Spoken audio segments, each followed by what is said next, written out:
একটা শিয়াল গাধার কাছে এসে বলল, জঙ্গলের রাজা সিংহ তোমাকে ডেকেছে। কারণ হলো সে তীর্থযাত্রায় বের হবে, আর তার অনুপস্থিতিতে এই জঙ্গলের রাজত্ব সে তোমার হাতে তুলে দিতে চায়। এ ব্যাপারে তোমার কি মতামত? শিয়ালের এই কথা শুনে গাধা তো মহা খুশি। সে শিয়ালের কথা মতো সিংহের কাছে চলে গেল। সিংহ তো গাধাকে দেখা মাত্রই তার উপরে আক্রমণ করে বসলো। এদিকে সিংহের আক্রমণ থেকে কোনো ক্রমে প্রাণ বাঁচিয়ে সেই গাধাটা পালিয়ে গেল। তখন সেই শিয়াল গাধার কাছে এসে বলল, আরে বেয়াকুব, তুই সিংহের কাছ থেকে পালিয়ে আসলি কেন? তখন সেই গাধা বলল, আরে ভাই, তুমি না বললে সে আমাকে রাজা বানাবে, কিন্তু সে তো আমার কান খেয়ে ফেলেছে। তখন সেই শিয়াল বলল, আরে বেয়াকুব, সে তো তোমার কান খায় নাই, তোমার কান ছোট করেছে।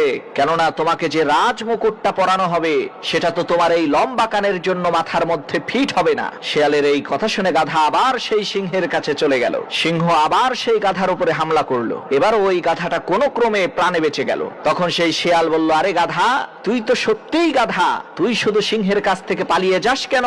তখন সেই গাধাটা শিয়ালকে বলল, আরে ধোঁকাবাজ, ওই সিংহ তো আবার আমার উপরে হামলা করলো।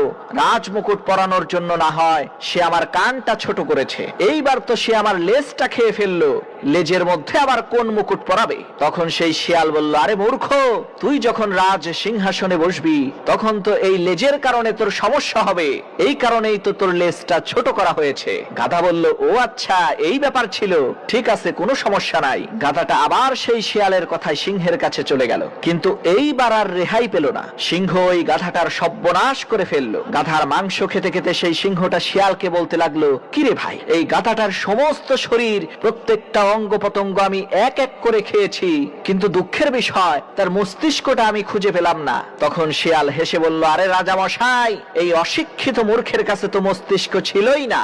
যদি তার কাছে মস্তিষ্ক থাকতো তাহলে দুইবার ধোঁকা খাওয়ার পরেও তৃতীয়বার কি সে আপনার কাছে আসতো বলেন? প্রিয় ভাই সব, আমাদের ওই গাধার মতো মস্তিষ্ক নেই। যদি মস্তিষ্ক থাকতো তাহলে নির্বাচনের সময় রাজনৈতিক নেতাদের ওয়াদা শুনে বারবার ধোঁকা খাওয়ার পরেও আবার তাদেরকে ভোট দিয়ে জয়যুক্ত করতাম না। তাগুত হয় তার সাহায্যকারী, যা তাকে আলো থেকে টেনে অন্ধকারের ভেতরে নিয়ে যায়। আর কাফের হচ্ছে আল্লাহ পাকের ভাষায়, কোরআনের ভাষায় কাফের হচ্ছে সবচাইতে নিকৃষ্ট প্রাণী, সবচাইতে নিকৃষ্ট জীব, মহাসত্যকে যারা স্বীকার, যারা আল্লাহকে মানে না, যারা আল্লাহ কোরআনকে মানে না, যারা ইসলামকে স্বীকার করে না, তারা সবচাইতে নিকৃষ্ট প্রাণী। আল্লাহ রাব্বুল আলামিন বলেন, ইন্না শাররাদ দাওয়াবি ইনদাল্লাহিল্লাযীনা কাফারু নিশ্চয়ই আল্লাহর জমিনে সব বিচরণশীল জীব যত আছে, আল্লাহ বলছেন আমার জমিনে বিচরণশীল জীব যত আছে তার মধ্যে সব চাইতে নিকৃষ্ট প্রাণী হলো যারা ঈমান আনে নাই, যারা বিশ্বাস করে না আমি আল্লাহকে, যারা পরকালকে বিশ্বাস করে নাই, যারা কোরআনকে বিশ্বাস করে নাই, যারা ইসলামকে বিশ্বাস করে নাই, পৃথিবীর মধ্যে তারা সব চাইতে নিকৃষ্টতম প্রাণী। আল্লাহ বলেন শুধু নিকৃষ্ট জনক নিকৃষ্ট প্রাণী বললেই সারে না, এরা হলো চতুষ্পদ জানোয়ারের মতো। কে বলতেছে? আমি বলছি না, কিন্তু আল্লাহ পাক বলতেছেন চতুষ্পদ জানোয়ারের মতো কাফেররা। হাদিস শরীফে এসেছে, বুখারী মুসলিম শরীফের হাদিসে এসেছে, আল্লাহ বলেন আল্লাহ রাব্বুল আলামিন তখন তার এক হাতে আকাশ মণ্ডলীকে ধারণ করবেন, আর এক হাতে জমিনকে ধারণ করবেন। আকাশ মণ্ডলী এক হাতে, জমিন এক হাতে, এভাবে আল্লাহ রাব্বুল আলামিন বলবেন, আইনাল জাব্বারুন আইনাল মুতাকাব্বিরুন, কোথায় সেই স্বৈরাচারীরা, কোথায় সেই দুর্বিনীত অহংকারী স্বৈরাচার যারা আমার জমিনের উপরে, আমার মানুষের উপরে রাজত্ব চালিয়েছে, তারা কোথায় সেই অহংকারীরা? আল্লাহ পাক সেদিন যে বলবেন, সেদিন তো বলবেন, কিন্তু দুনিয়ার মাঝেও স্বৈরাচার যারা, অহংকারী যারা, তাদের শাস্তি পৃথিবীর বুকেও দেন, আর সেদিন তো দিবিনি।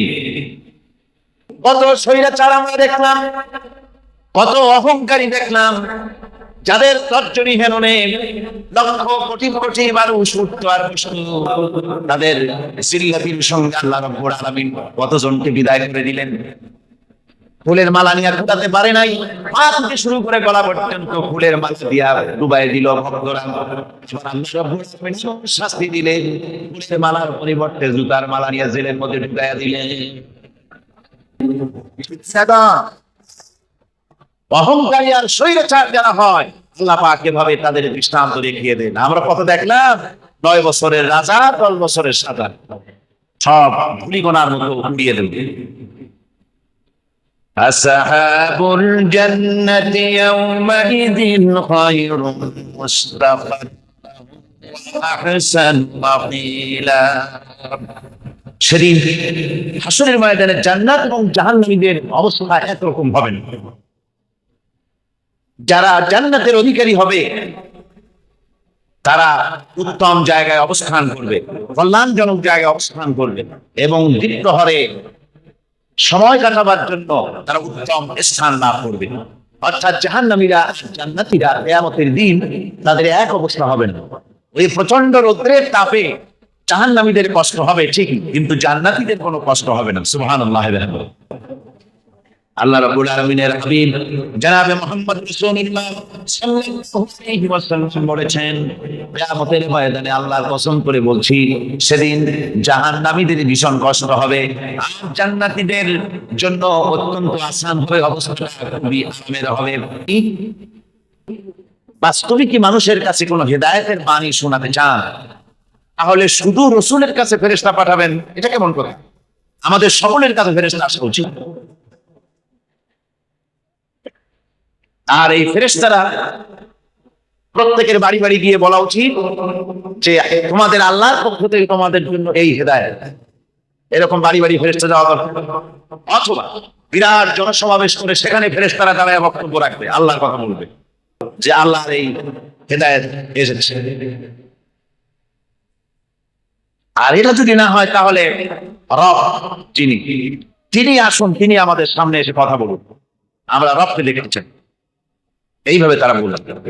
সূরা আনআমে আল্লাহ রাব্বুল আলামিন বলেছেন যে এইভাবে করে যখনই কোনো আয়াত নাযিল হতো, তখন তারা বলতো, ক্বালু লান নুমিনা হাত্তা নুতা মিথলা মা উতিয়া রাসূলুল্লাহ।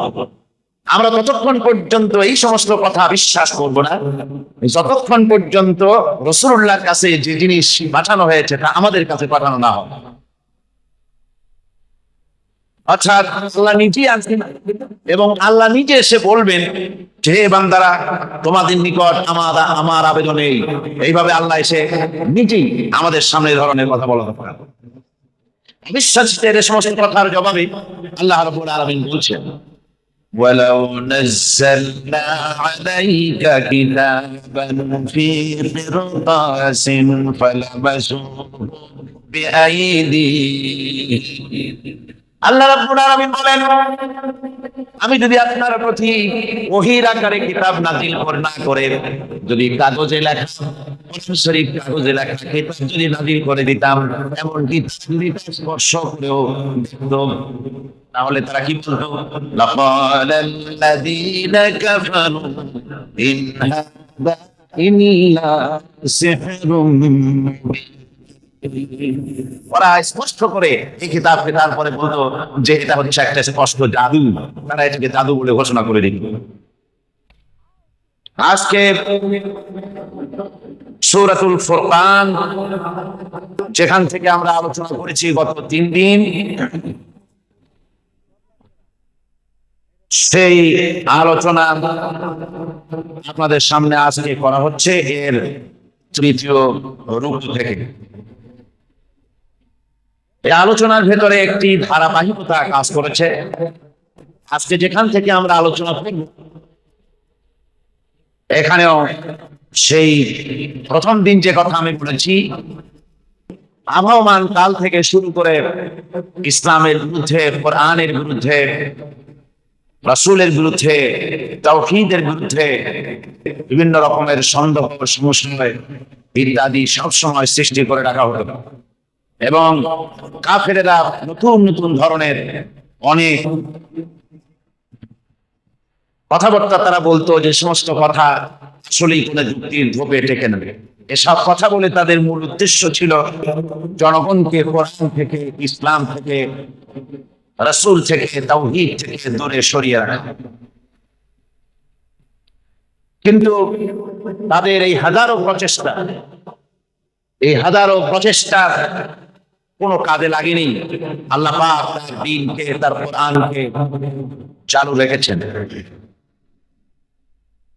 আজকে যেখান থেকে আমরা আলোচনা শুরু করব সেখানে ওই কথাগুলি বিস্তৃত হয়েছে। আমরা শয়তানের ওয়াসওয়াসা থেকে আল্লাহর কাছে পানাহ চেয়ে নিয়ে তারপরে শুরু করতে চাই।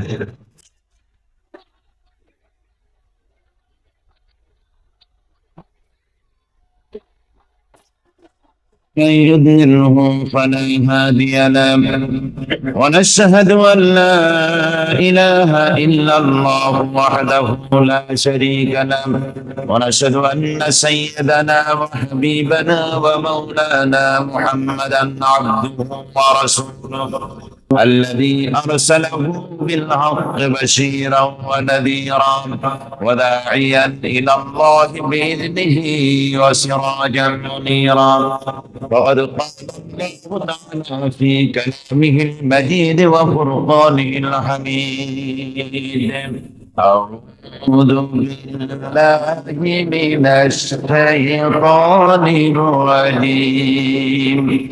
بسم الله الرحمن الرحيم إن الله وملائكته يصلون على النبي يا أيها الذين آمنوا صلوا عليه وسلموا تسليما صلى الله على محمد صلى الله عليه صلى الله على محمد صلى الله عليه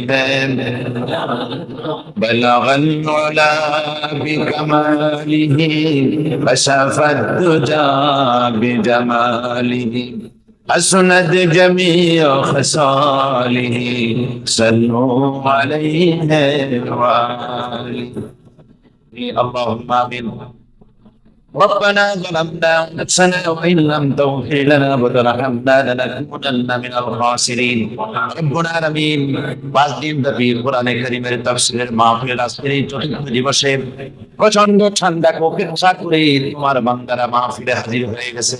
আয় আল্লাহ, কয়েকবার দুরূদ ও সালাম তোমার দরবারে হাত পেছি, মেহেরবানি করে দুরূদ ও সালাম তোমার সোনার মদিনায় নবী পাকের রওজা মুবারকে পৌঁছে দাও। तमाम পৃথিবীর মাটির নিচে যত মুমিন মুমিনাত শুয়ে আছে আল্লাহ তাদের আরওয়াহ করে সওয়াব পৌঁছিয়ে দাও। রব্বুল আলামিন এই মাহফিলের আয়োজন যারা করেছেন আর শোনার জন্য যারা এসেছেন, কিয়ামতের দিন মুসিবতের সময় এই মাহফিল আমাদের সকলের জন্য নাজাতের ওসিলা বানিয়ে দিও আল্লাহ। ইয়া রব करम तू अगर करे वो बात जुबान को जो दिल पर असर करे रब्बना तक़ब्बल मिन्ना इन्नका अंतस समीउल अलीम व तुब अलैना इन्नका अंतत तव्वाबुर रहीम सुबहान रब्बिका रब्बिल इज्जति अम्मा यसिफून व सलामुन अलल मुरसलीन अलहम्दुलिल्लाहि रब्बिल आलमीन।